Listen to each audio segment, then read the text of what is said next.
할렐루야. 여러분 평안하십니까? 우리 주님을 찬송합니다. 오늘도 또 하나님 말씀 공부하는 시간을 갖겠습니다. 꿀송이 보약 큐티 365일 성경 통독 2024년 9월 28일 토요일을 맞이했습니다. 오늘의 읽을 말씀은 마태복음 4장에서 6장 말씀까지 읽겠습니다. 남은 그 신약의 말씀은 한 구절 한 구절 모든 말씀들이 너무 은혜스럽고 좀 묵상할 말씀들이 엄청나게 많습니다. 그렇지만 그 중에 가장 정말 너무나 중요한 교훈들은 새기고 가야 되겠습니다. 오늘은 사탄도 성경을 인용한다. 그런 주제로 한번 말씀을 드리려고 그래요. 마태복음 4장에 예수님이 시험을 받으시는 장면이 나옵니다. 우리 인간들은 육신의 정욕, 세상의 재미, 마귀의 시험에 이끌려서 우리가 시험을 받지만은 예수님은 그 어떤 것에도 그런 육신이나 세상이나 마귀한테 이끌린 게 아니라 성령에 이끌려서 시험을 받으셨다. 이 얼마나 예수님은 우리하고 다르신지 모릅니다. 성령님께서는 첫째 아담은 마귀를 이기지 못하고 마귀의 미혹에 빠져서 타락했지만 둘째 아담으로 마지막 아담으로 오신 예수님은 반드시 마귀에게 승리하실 것을 성령님은 확실히 아셨던 것 같아요. 그래서 성령님은 예수님을 마귀에게 시험 받도록 40일 금식 후에 마귀 앞에 서게 한 것입니다. 그런데 예수님이 우리가 알다시피 성경을 보니까 마귀를 이긴 가장 큰 무기가 뭐예요? 성경이죠. 기록된 성경 말씀. 내가 무슨 꿈에서 들었어, 음성을 들었어, 환상을 봤어, 그 말고 예수님이 그러시잖아요. 기록되었을 때. 그래서 성경 중심의 신앙이 중요하다는 거예요, 여러분. 성경 중심으로 신앙생활하면 고리타분할 것 같죠. 근데 그게 가장 안전하고 예수님께서 그렇게 기록된 말씀을 가지고 마귀를 이기셨다. 그 말은 예수님도 기록된 구약 성경을 다 알고 계셨다는 거죠. 주님이 성경 말씀을 가지고 마귀에게 응수하자. 둘째 시험에서는 마귀도 얼마나 이것이 마귀가 깨가 많고 강교하고 개사가 많은지 마귀가 딱 성경 구절을 인용해 갖고 예수님을 시험하죠. 마태복음 4장 6절에 기록되었을 때, 예수님이 기록되었을 때라고 말하니까 마귀가 딱 맞장구를 쳐갖고, 그러면 성경에 이렇게 돼 있지 않냐. 발이 네가 성전에서 떨어지면 하나님의 아들이라면 천사가 와서 발이 돌에 부딪히지 않게 너를 지켜준다. 그러니까 하나님의 아들된 증거를 한번 성전에서 떨어져서 성경대로 되는가 한번 보자. 결국은 예수님이 하나님의 아들이란 것을 마귀한테 한번 증명을 해봐라 하는 것입니다. 우리가 신앙생활하면서 사탄의 미혹과 시험 가운데 가장 큰 시험 중에 하나가 뭡니까? 이런 시험이죠. 진짜 하나님이 계시는 것을 한판 보여주십시오. 이번에 내 기도 딱 들어주시면 제가 진짜 하나님 살아계신 걸 알겠습니다. 뭔가를 가지고 하나님을 증명을 하려고 마귀는 꼭 그렇게 합니다. 근데 정말 귀한 신앙은 그게 아니고요. 다니엘처럼 그리 아니하실지라도, 다니엘의 세 친구처럼 나는 이렇게 구하고 나는 이걸 원하지만 또 설사 그렇게 안 된다 할지라도, 내 기도대로 안 된다 할지라도, 그리 아니하실지라도 나는 하나님을 믿습니다. 이게 우리의 신앙 고백의 진짜 좋은 신앙이다 이거죠. 이 신앙을 못 갖도록 마귀가 하나님을 꼭 뭔가로 증명하고 나타나야만이 말씀만 가지고는 부족하고 신앙의 확신을 갖고 막 사람들이 그런 교회에 몰려들고 그런 목사님한테 몰려드는 그런 현상이 이 시대에 나타나고 있는 거예요. 우리는 그리 아니하실지라도 신앙을 가져야 돼요.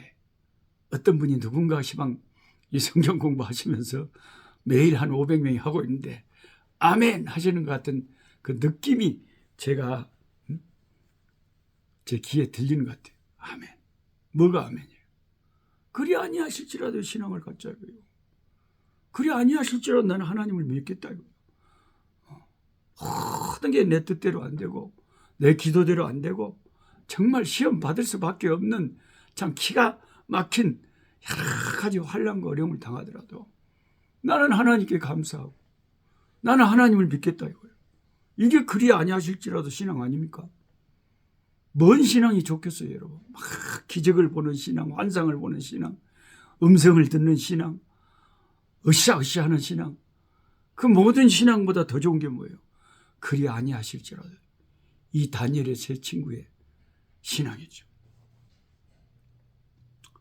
이처럼 사탄 역시 성경 구절을 인용을 해서 예수님을 시험한다는 것을 우리가 꼭 명심을 해야 돼요. 이 사탄은 본래 그 성경의 의미를 그 본문이 의미하는 바른 의미를 드러내지 않고 완전히 왜곡해서 하나님을 신뢰하는 것에 대한 구절을 다르게 해석을 해가지고 하나님을 시험해 보는 것을 정당화하기 위한 성경 구절로 탈바꿈시켜버립니다. 이게 마귀가 아주 교묘합니다. 그래서 이단들이 생기는 거예요, 여러분. 이단들의 교리를 들어보면 자기가 바른 진리를 모르는 사람들은 대체나 그것도 그럴 것 같아. 그래가지고 정명석이를 따라다니지 않나, 이만진을 따라다니지 않나, 무슨 하나님의 교회, 무슨 안상홍 증인을 따라다니지 않나, 박옥수 기쁜 소식 성교에 따라다니지 않나, 막 따라다니잖아요. 통일교, 여호와 증인 막 따라다니잖아요. 거기도 다 나름대로 논리가 있고 교리가 있고 성경 구절이 뒷받침이 있단 말이에요. 마귀가 그 시편의 그 말씀은 하나님을 시험해 보는 것을 정당화하는 말씀이 아니고 그런 뜻으로 해석돼야 될 말씀이 아닌데 마귀가 성경 구절을 잘못 해석을 한다. 이게 이단들이 하는 일이다. 이게 마귀의 사주를 받은 이단들이 하는 일이다. 여러분 아시겠죠? 그러니까 똑같은 성경 구절을 보면서도 해석을 달리 해버리고. 그 요즘 그 우리 한국 교회에 제가 뉴스를 보니까 이번 가을 총회 때 통합 측, 합동 측, 고신 측 막 여러 국지관 한국 교단에서 그렇게 결의를 한 것 같아요. 10월 27일입니까? 종교개혁 기념주일 날 한국 교회가 자체 예배 시간 11시에 다 한 200만 명이 서울 강화문 거리에 모여서 동성애 반대를 위한 기도에 예배를 하나님께 드리고 기도를 하자. 그것을 결의를 하신 것 같아요. 단지 이것은 무슨 정치적인 어떤 정파를 응원하기 위한 것으로 잘못 오해되면 참석 안 하려고 그럴 겁니다. 생각이 있는 분들. 그러나 저도 이 정파나 이게 뭐 파는 다 사람마다 다르지만 저는 여기에 참 귀한 일이다. 내가 한국에 있으면 같이 참여해서 우리나라 동성애 합법화되지 못하도록 200만 성도들과 함께 진짜 가서 예배 드리고 싶어요. 저는 정파나 이런 무슨 정치보다 저는 예수님의 진리가 더 중요한 사람입니다. 그 어떤 것도 그것과 바꿀 수가 없어요. 그래서 우리나라가 여러분 동성애가 합법화되면 되겠습니까? 이걸 계속 시도한단 말이에요. 인권이라는 미명하에. 그리고 막 서울에서 대구에서 여기저기 도시에서 그냥 남자끼리 여자끼리 팬티만 차고 그냥 이상한 퍼레이드를 벌리고 그런 게 좋아요, 여러분. 얼마나 예수 믿는 우리로서는 기가 막힙니까? 예수 믿는 우리가 그걸 막지 않으면 누가 막겠어요?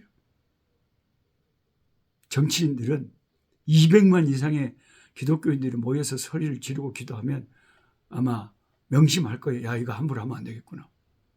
어쩔 수 없잖아요. 우리는 동성애를 합법화하면 안 되니까.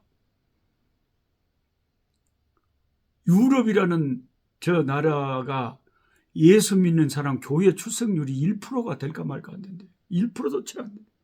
독일에서 온 루디거 목사님이 저한테 눈물을 흘리면서 독일 교회를 위해서 기도해달라. 교회가 텅텅 비었고 그 나이 많은 노인들 한두 명 모여서 예배당은 큰데 이 유럽 교회가 완전히 죽어버린 게 왜 그래요? 자유주의 신학이 들어가고 동성애가 합법화되고 그러면 누가 소리를 지르겠어요? 예수 믿는 우리가 성경의 진리를 소화하기 위해서는 전 누구하고도 손잡고 함께 해야 된다. 우리나라 대한민국의 동성애가 절대 합법화되지 않도록 저와 여러분이 대한민국의 국민인 한 우리는 결사반대 대항해야 됩니다. 마귀는 그 로마서에 남자가 남자끼리 여자가 여자끼리 더러운 짓을 해서 참 이게 하나님의 진노를 불러 일으킨다는 그 동성애 반대하시는 그런 구절을 갖고 동성애를 옹호하는 인권주의 목사들은 자유주의 목사들은 해석을 달리 해버려요. 우리가 창조 질서를 어지럽히고 하나님의 말씀에 명백하게 기록된 것을 만약에 나라의 정부가 거슬리고 정치가 거슬리고 법이 거슬린다면 예수 믿는 우리는 바른 소리를 내야 되죠. 이것이 진리다. 이것이 성경이다. 동성애 안 돼. 합법화 안 돼. 부끄러운 줄 알아야지.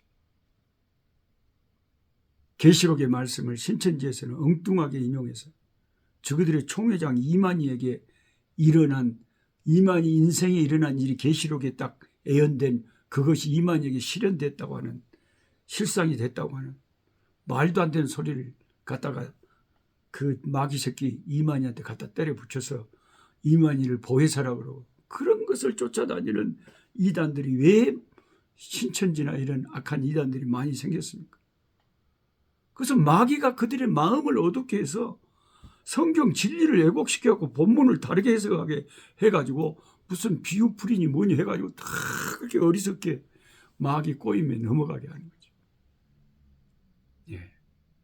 이렇게 좋게 하나님 말씀 그대로 같이 읽으면서 기도하고 붙잡는 이 생수 같은 이 깊은 산속 옹달샘 같은 이런 우리 꿀송이 보약 기티는 몇 명 보지도 않아요.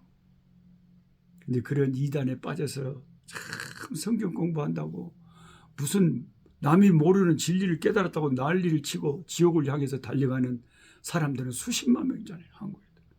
이 얼마나 마귀가 성경을 인용해서 예수님도 성경 갖고 덤비고 오늘날 수많은 영혼들에게 성경을 갖고 미혹을 하고 있다는 것을 다시 한번 여러분에게 오늘 이 말씀을 통해서 경각심을 가지고 여러분 유튜브에 나오는 설교나 가르침도 때로는 잘 분별해서 드려야 됩니다. 참 여러 가지 할 말은 많습니다만은 여러분 꼭 잘 지혜롭게 성령 안에서 분별하시기 바랍니다. 기도하겠습니다. 하나님 아버지, 오늘 또 마귀가 성경을 가지고 예수님을 아버지 얼토당토하는 성경 구절로 기록된 말씀을 가지고 시험하는 모습을 봅니다. 이 악한 마귀 새끼가 이 시대에도 똑같이 수많은 영혼들에게 예수님에게 그랬던 것처럼 성경을 가지고 이단 교리를 만들어서 수많은 사람들을 갖가지 다양한 이단들을 만들어서 그런 데 따라다니도록 만들게 하고 있습니다. 사람을 따라다니지 말게 해주시고 예수님을 기록된 성경을 내가 내 눈으로 보면서 아버지 분별의 영을 가지고 바른 신앙, 하나님 중심, 성경 중심, 건강한 교회, 아버지 잘 섬기면서 주님 섬길 수 있도록 하나님 이 말세에 미혹하는 시대에 사랑하는 성도들의 영혼을 안전하게 지켜주시옵소서. 예수님의 이름으로 기도하옵나이다. 아멘. 약한 자 힘주시고 강한 자 바르게 주 함자 정케